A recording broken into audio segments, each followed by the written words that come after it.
በእንግሊዝ ፕሪሚየር ሊግ 30ኛ ሳምንት ትናንትና የመጨረሻው ጨዋታ ምሽት ተደርጓል። ቶተናምና ቸልሲ በስታንፎርድ ብሪጅ የተጫወቱት ቶተናም በተከታታይ 4 ጊዜ በቸልሲ የተሸነፈበት ውጤት ተመዝግቧል። ቸልሲ 1-0 በሆነ ውጤት አሸንፏል። በአዲሱ አሰልጣኝ አንጅ ፖስት ኩግሉ ስር በታሪኩ ለመጀመሪያ ጊዜ ነው በአንድ አዲስ የቶተናም አሰልጣኝ በቸልሲ በተከታታይ 4 ጨዋታዎችን ሲሸነፍ በእንግሊዝ ፕሪሚየር ሊግ እና መጥፎ ታሪክ ተመዝግቧል። በእርግጥ በዚህ የውድድር ዓመት በጣም በመጥፎ ታሪክ ታጅቦ ነው ቶተናም እየቀጠለ የሚገኘው። ኢንዞ ፈርናንዴዝ በ50ኛው ደቂቃ ብቸኛውን ጎል አስቆጥሯል። ለጎሉ መቆጠር ደግሞ ፓልመር ከመስመር በግሩም ሁኔታ አሻግሯል። በተከላካዮች መሃል ሆኖ ነው በጭንቅላቱ ገጭቶ ጎሉን ያስቆጠረው። ቸልሲ ማሸነፉን ተከትሎ ወደ 4ኛ ደረጃ ከፍ ብሏል፣ ተመልሷል። በሚቀጥለው ዓመት በአውሮፓ ቻምፒየንስ ሊግ መሳተፍ ይኖርበታል። በጣም ትልቅ ክለብ ነው። በቅርቡ እንኳን የአውሮፓ ቻምፒየንስ ሊግን ያሸነፈ ክለብ ነው እና ቸልሲ በእርግጥ ኢንዞ ማሬስካ በ2 ዓመታት ውስጥ ነው ይህንን ክለብ ወደ ቻምፒየንስ ሊጉ የመመለስ ኃላፊነት የተሰጣቸው። እሳቸውም ተናግረዋል። ይህ የውድድር ዓመት ቀድሞ የመጣ ነው ከእቅዳቸው አንጻር። በእርግጥ በ2 ዓመት ውስጥ ሲባል ይህም ዓመት ከግምት ውስጥ ይገባል። ግን 2 ዓመት ከተሰጣቸው በመጀመሪያው ዓመት የሚያሳኩ ከሆነ በጣም አሪፉን ነገር ያደርጋሉና ያንን ለማድረግ ትናንትና ወሳኝ ጨዋታን ያደረጉት አሸንፈዋል። ከዚህ አስቀድሞ ማንቸስተር ሲቲም ኒውካስል ዩናይትድም አሸንፈው በደረጃ ሰንጠረዡ ቸልሲን በልጠው ወደ 6ኛ ደረጃ ገፍተውት ነበርና ቸልሲ ለመመለስ ወሳኝ የሆነውን ጨዋታ ነው ያሸንፈው። ኒኮላስ ጃክሰን እና ፓልመር ከጉዳት ተመልሰው ተጫውተዋል። ትናንትናም ፓልመር ጎል ማስቆጠር የሚችልበት እድል ነበረ። ኒኮላስ ጃክሰን ጎል ለማስቆጠርም ተቃርቦ እንደነበረ ተመልክተናል። በመጀመሪያው አጋማሽ ቸልሲ የበላይ በነበረበት ጎል ለማስቆጠር ተቸግሮ ነበርና ሁለተኛው አጋማሽ ደጋፊዎች እንዲጨነቁ ያደረገ ነው። ግን ደግሞ ወዲያውኑ በ50ኛው ደቂቃ ጎሉን ማስቆጠሩ ፈርናንዴዝ ያንን ጭንቀታቸውን ያቀለለ ሆኗል። ፓልመር በግሩም ሁኔታ ነው አሲስት ያደረገው። በውድድር ዓመቱ 7ኛ ጎል የሆነ ኳስ ያቀበለበት ሆኖም ተመዝግቦለታል። 14 ጎሎችንም አስቆጥሯል። በተከታታይ ጨዋታዎች ጎል ለማስቆጠር ተቸግሮ ነበረ። ግን የውድድር ዓመቱን እንዴት ድንቅ በሆነ ሁኔታ እንደጀመረ የሚያሳይ ነው። የትናንትናው ልክ አሲስት ሲያደርግ ያሉ ቁጥሮች በጣም የሚገርሙ ናቸው እና በአጠቃላይ 21 ጎል ላይ በፕሪሚየር ሊጉ ተሳትፏል ማለት ነው። ይሄ በጣም አሪፍ ቁጥር ነው። ሁለተኛው አጋማሽንም ጫና ፈጥረው በመቀጠላቸው ቸልሲዎች ጎል አስቆጥረው ተረጋግተዋል። አንጅ ፖስት ኩግሉ ከቶተናም ደጋፊዎች ጋር አሁንም ሰጣ ገባ ውስጥ ናቸው። ተቃውሞ ገጥሟቸዋል። ትናንትና ሲጮሁባቸው ነበረ። ሳር ጎል አስቆጥሮ ነበረ በጨዋታው በቫር ታይቶ ነው የተሻረው። ቫር በጣም መጥፎ እንደሆነ ተናግረዋል። ከጨዋታው በኋላ አንጅ ፖስት ኩግሉ ይህን ያክል ደቂቃ ከታየ በኋላ ብለው የጨዋታውን ጣዕም እንደሚያጠፋ አይነት ተናግረዋል።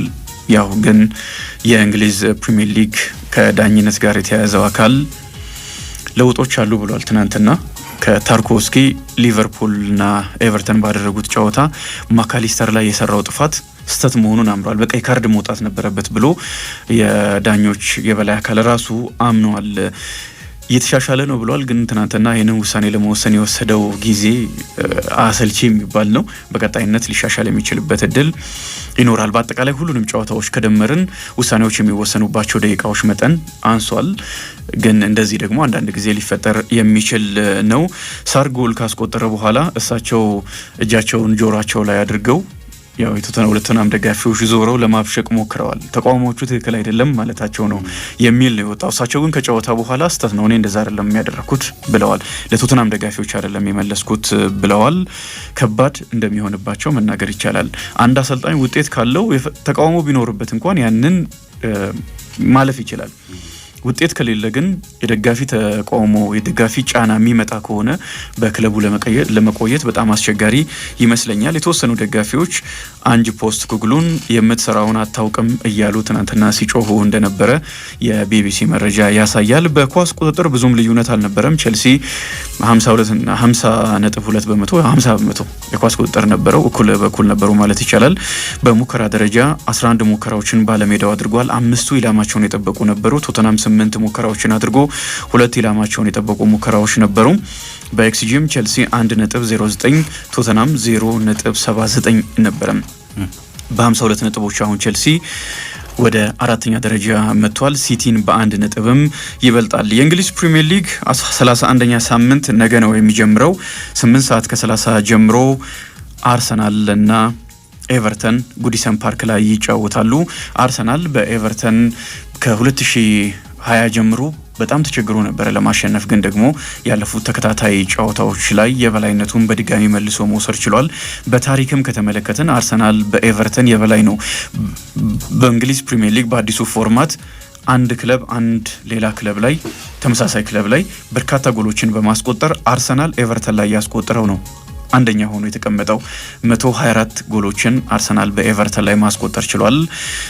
ሁለተኛ ኤቨርተን ላይ ብዙ ጎል ያስቆጠረው ቡድን ማንቸስተር ዩናይትድ ነው፣ 120 ጎሎችን አስቆጥሮበታል። እና እነዚህ ሁለት ክለቦች ለኤቨርተን ከባድ የሚባሉ ናቸው።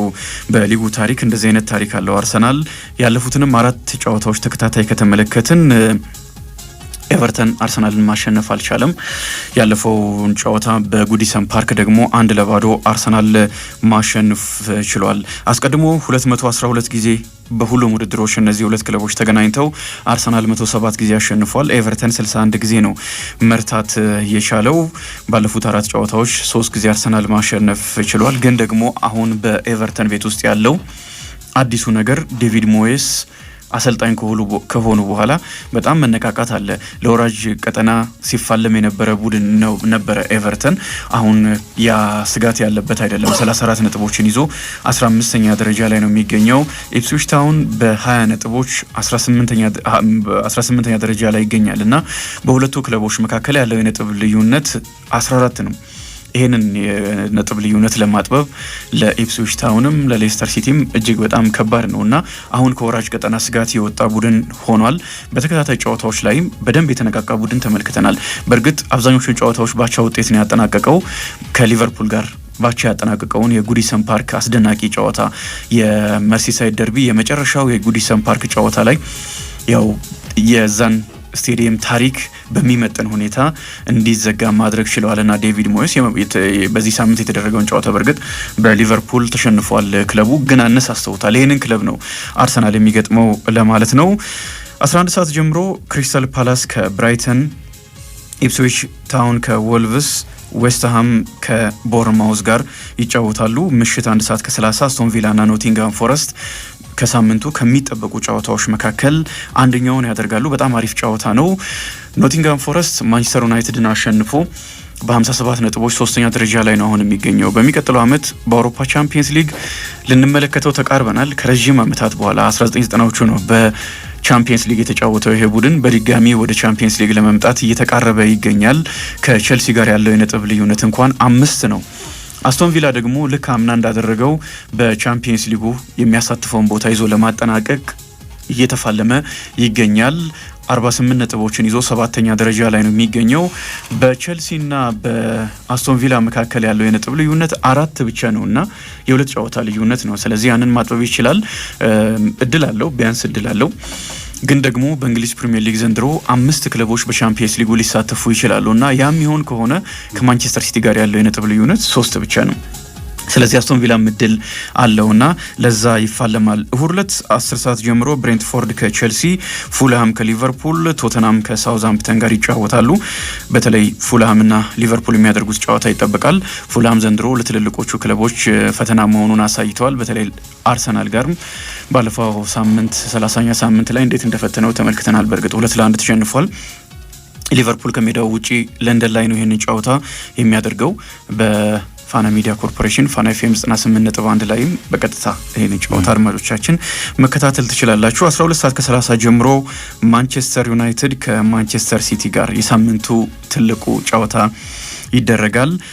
ሰኞ ዕለት ደግሞ ሌስተር ሲቲ እና ኒውካስል ዩናይትድ የሚያደርጉት ጨዋታ የመጨረሻው ጨዋታ ይሆናል የሳምንቱ። በአውሮፓ ሊጎች ዛሬ ምሽት ጨዋታዎች ይደረጋሉ። በጣሊያን ሴሪያ 4 ሰዓት ከ45 ጄኖዋ ከኡዲኒዜ፣ በጀርመን ቡንደስሊጋ 4 ሰዓት ከ30 ኦግስበርግ ከባየር ሚዩኒክ ወደ ዋንጫ እየገሰገሰ ነው የሚገኘው።